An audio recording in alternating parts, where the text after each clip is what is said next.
It's the Ross Tucker Football Podcast. Oh, yeah, it is.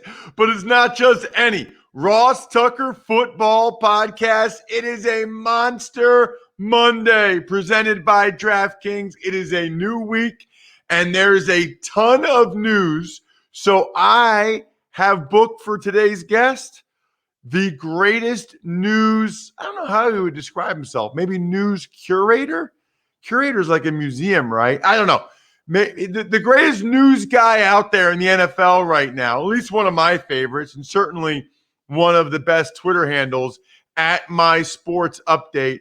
Ari Meirov, hopefully I'm pronouncing the last name correctly, will join us momentarily because this is one of the newsiest weeks of the year. There's like more news this week when NFL training camps open than like the last 4 months combined. Certainly the last couple months combined. Can't wait to talk to Ari about where he came from and how he is so good at what he does and why you guys should frankly all be following him this time of year. It's a new week, which means we'll have new college draft and even money and fantasy feast where I'll do my O-line rankings for fantasy purposes and for real life football purposes as well. It also means new sponsor confirmation email winners.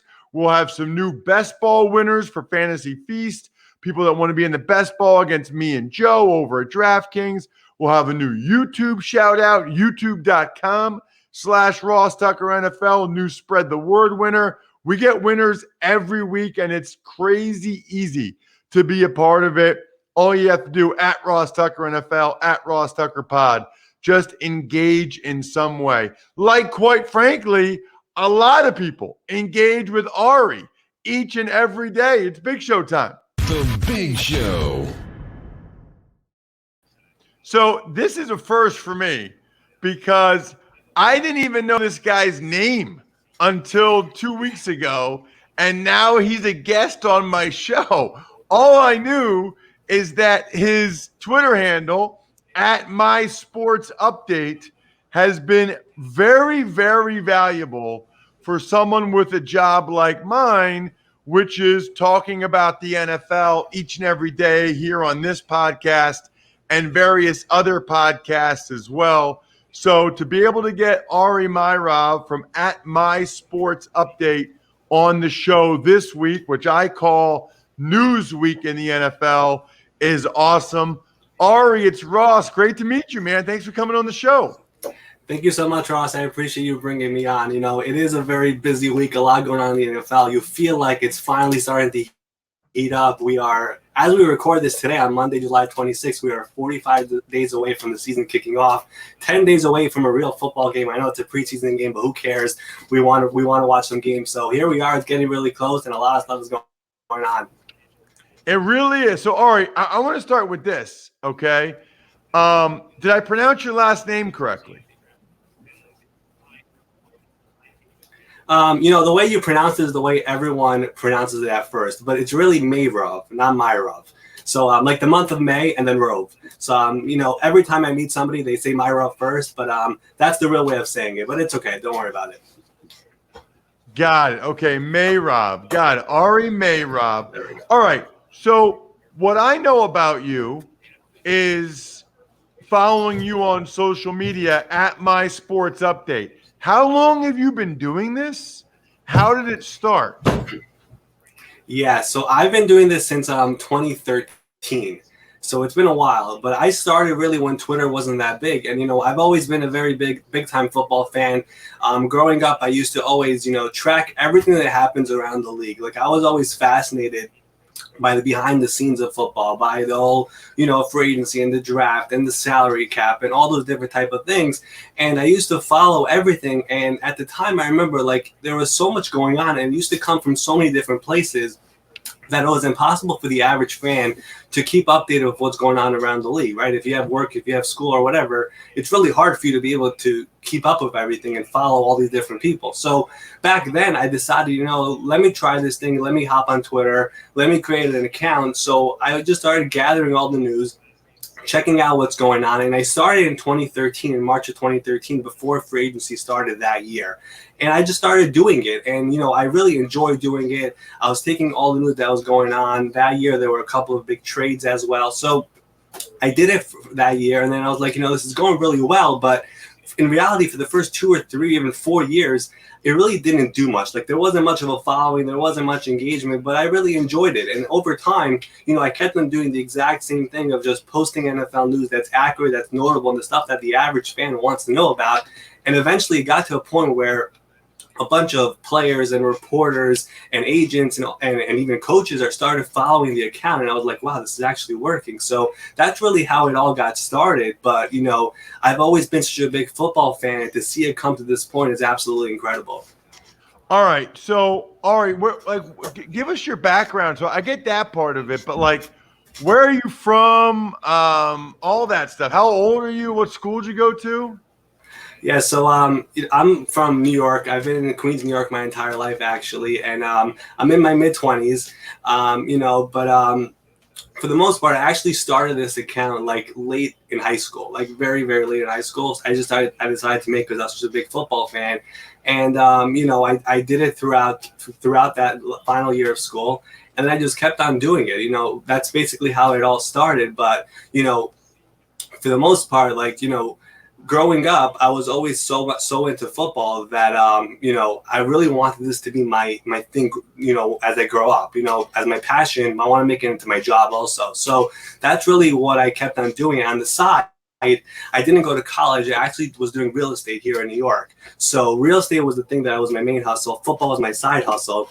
But in reality, I really had no passion for real estate. So my ultimate goal was to try to make football my main thing. And now, recently, I finally accepted an offer to join ProFootball Focus with Chris Collinsworth, and they're starting a news division now. And they were always into data and analytics. Now they're starting a news division that's right up my alley, and it's going to be something very, very big over there, hopefully. Okay, so I guess the question is how do you do what you do, and is it only you? Because it seems like anytime there's news in the NFL, you tweet about it within 30 seconds or a minute after Schefter or Rappaport or whoever. Yes, that's a great question. It's interesting because, again, I've been doing it for so long that I've figured out exactly a way of knowing where news is coming from and when it's expected to happen. I've really gotten that down over time now. So for the most part, whenever there's, let's just say during free agency, it's going to be stuff happening all the time. When training camp is happening, I keep a notebook next to me with all the headlines that I know is about to happen or should be happening here in the near future, right? So I kind of have a good idea of where things are happening from. But, I always do my work out of an office, or you have your phone and you're always on top of everything. But I've basically created a whole algorithm of just knowing where things are coming from. Let's just give you an example of, Drew Brees retiring this offseason. I had a good sense that most likely will not be reported by anyone, but Drew's going to announce that himself. So what you should be doing is probably going to Drew's Instagram and just being ready for that, turning on his notifications and knowing that it's probably going to come from there. So I've gotten a good sense of where to expect things to come from. I've got a good sense of knowing who are the real reporters out there, who, if somebody puts something out there, maybe they'll just wait a little bit more. So that's really the way I do it. But for the most part, for someone who's been doing it for this long, you kind of already have a good idea of where everything is going to come from. So since doing it since 2013, now we're 2021, I've got a pretty good idea of what everything is going to happen. So I called you earlier a curator. Is it fair to say, I think the right word is probably an aggregator? Is that right? You aggregate NFL news, and then you're able to then supply it to your followers in a condensed way from a trusted source, rather than following 500 different people. Yeah, I think that's a good way of putting it. It's like a news hub, basically. It's a hub where you get all your news in one place instead of following so many different people. But, that's what it's been up until now. But over time, my ultimate goal is to also be able to break stuff on my own. That's really what PFF is trying to do now, where they're adding a news division. They want to get involved in the breaking news game. So that's going to be part of it as well. We're going to start having our own stuff as well, hopefully here in the near future. But up until now, for the most part, we've been just a news hub, and it's a one-man show with just me doing the account. I know you asked that before. So it's really just getting everything that's notable for the average fan that you need to know to get ready for football season, when the games are going on, what injuries are happening. You go to the account, you're getting everything there. So that's really what it's been. That's what it's always going to be. Okay, so then, like, how do you go from having notifications turned on for Rap Sheet and Mort and Schefter and Pelissero and aggregating that data and adding your own flavor? How do you go from there to breaking it on your own? Because to break it on your own, you need to be talking with agents and executives, right? 100%. And, what I've been, grateful for is that I've been able to get to know a lot of these insiders and just kind of pick their brains a little bit about how all this works. And over the past, couple of years, I actually had my own podcast, which is right now on a hiatus, but it'll be back very soon. And I got to bring those guys all on and just talk about the behind the scenes of what's going on. And I've gotten a pretty good picture of understanding what they do. For the most part, a lot of these insiders, like, they know a lot of stuff they're not allowed to reveal. Like, there's a lot of stuff that whether on TV or whether on radio or whatever it is, they're holding it in. So there's a lot of information that they're getting that is not being revealed yet. So I've got a good picture of understanding just how the insider game exactly works, where information is coming from. If that's an agent, that's an executive, that's from a coach, that's from the player directly. I've gotten a good idea of knowing where things come from. And eventually, yeah, you're 100% right. You're going to have to be talking to all these people and building those contacts in order to be able to do what they do. And that's 100% a goal of what I'm trying to do eventually. I love it. We had, I don't know if you heard, but Mike Garofolo came on and we talked to him, and I say his last name wrong every time, by the way. It's like a running joke. But he came on and it was really interesting. I think that was this offseason at some point. He really dove into, what it's like, and how, he said, why does this guy always get all the stuff? And it's like, because he gives more than he takes. Yeah. So you need to kind of be supplying people with information too, which I think is interesting. What about this week versus like the last 5 months? I mean, we talked about it a little bit, but I said earlier, I feel like, just even over the weekend, but over the next 5 days, like this week, there's going to be a ton of news. Yeah, it is. And, these past couple of months have been tough for accounts like mine, right? There's not much going on. There's a lot of people who are just trying to create news, like the Aaron Rodgers might opt out. Like, I never believed that, right? But now we're actually getting into some serious stuff where it's actually real reporting. Real stuff is happening. Players have to report. Teams are finally getting back from their summer vacations. Like, right now is like the week where it's going to be full force from here until, the draft, until the next draft. We're going to be having stuff going on like crazy all the time. Like, these last 2 months have been a little bit more quiet. Now we're back into it. Everyone's getting back into gear. Everyone's back into their offices. There's going to be moves happening. There's going to be some trade. There's going to be cuts. There's going to be signings. All those street free agents are starting to sign as well. There's going to be, unfortunately, some injuries. So, yeah, right now we are entering a portion where we're going to have a lot of stuff going on, and that's very exciting, of course. And then, of course, we're going to start having games as well, and that's what we all look forward to.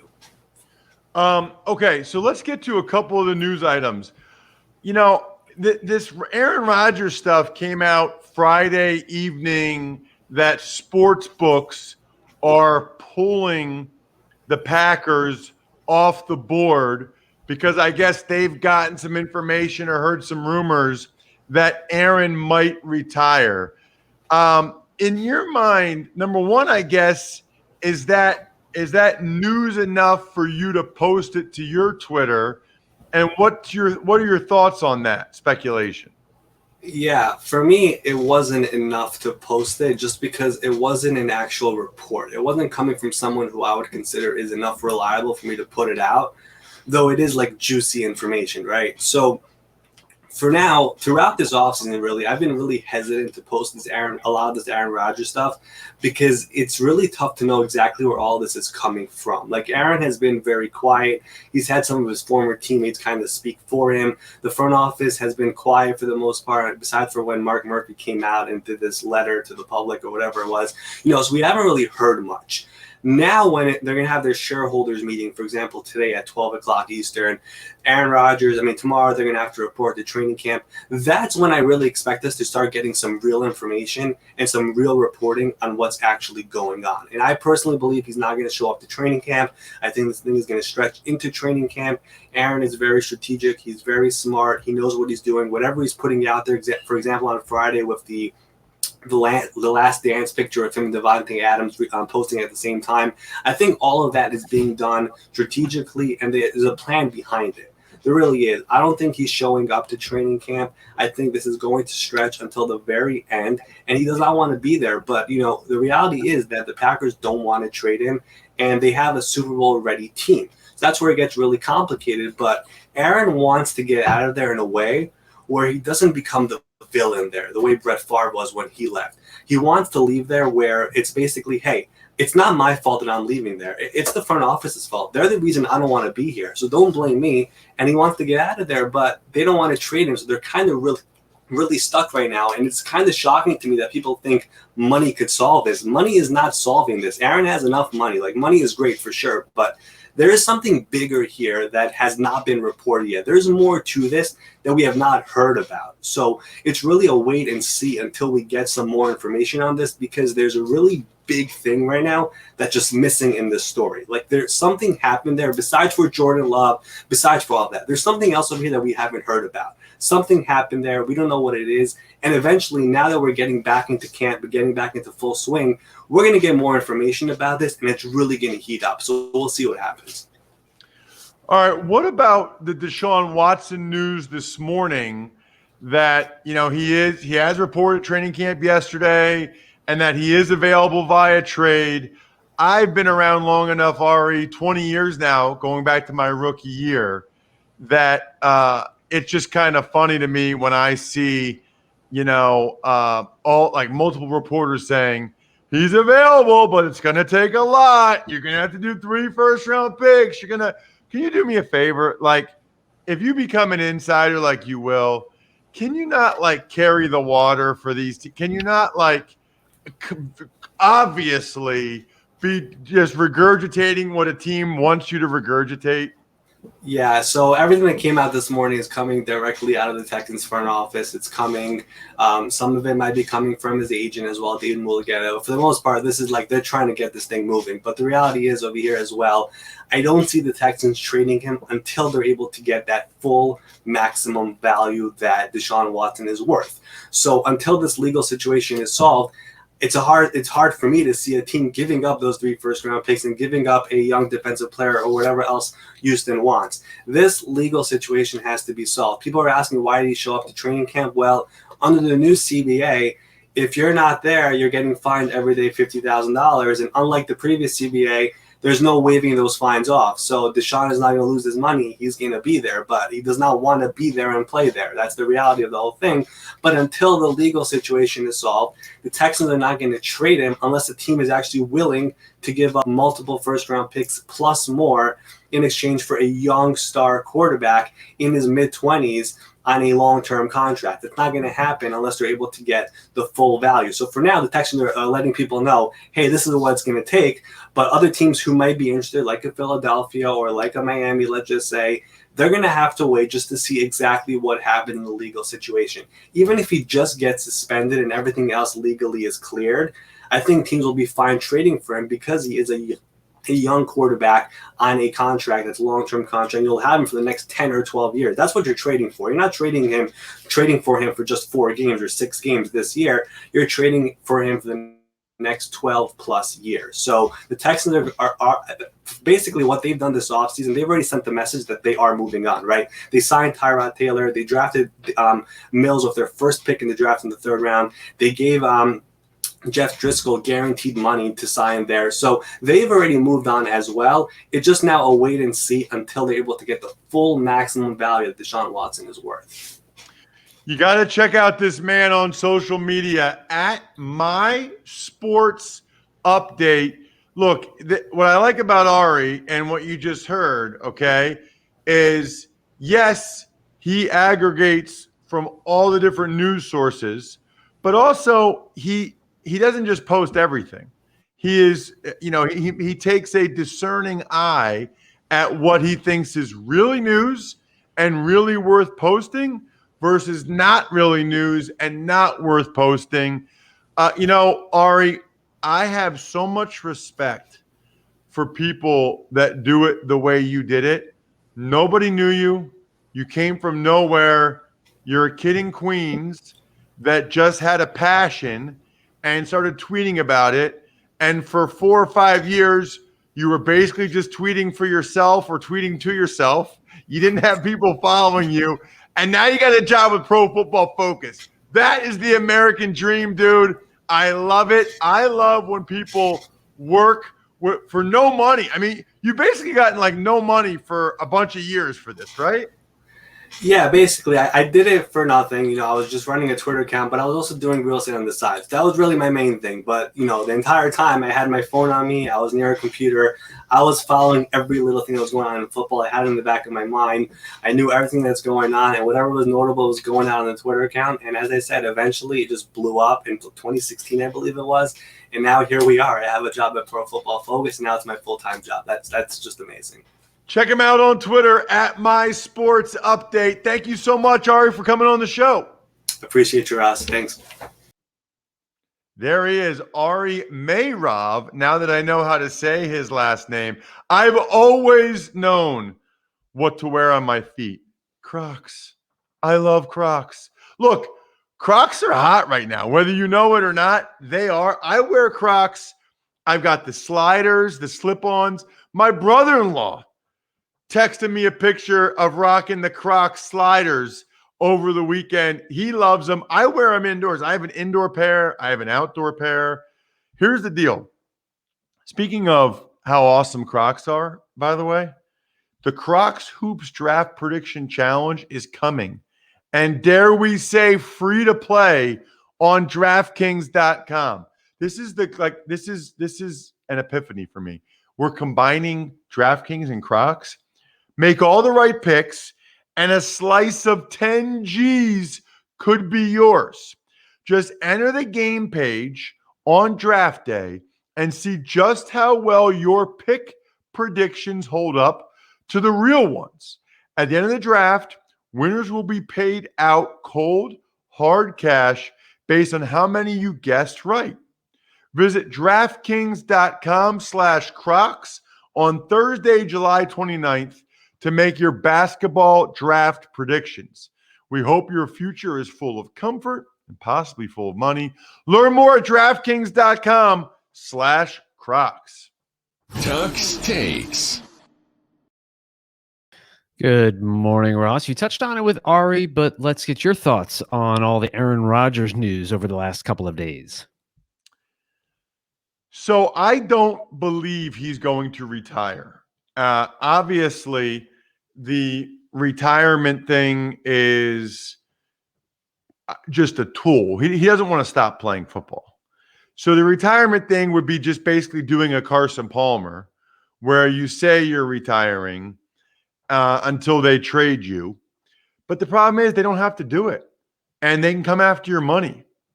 I personally, and I might be wrong, and we'll talk to Andrew on Wednesday about this, I might be wrong.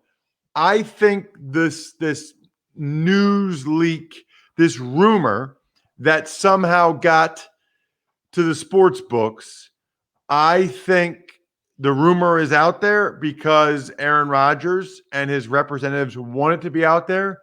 And I personally believe that this is sort of the last negotiating ploy, if you will, before the start of training camp.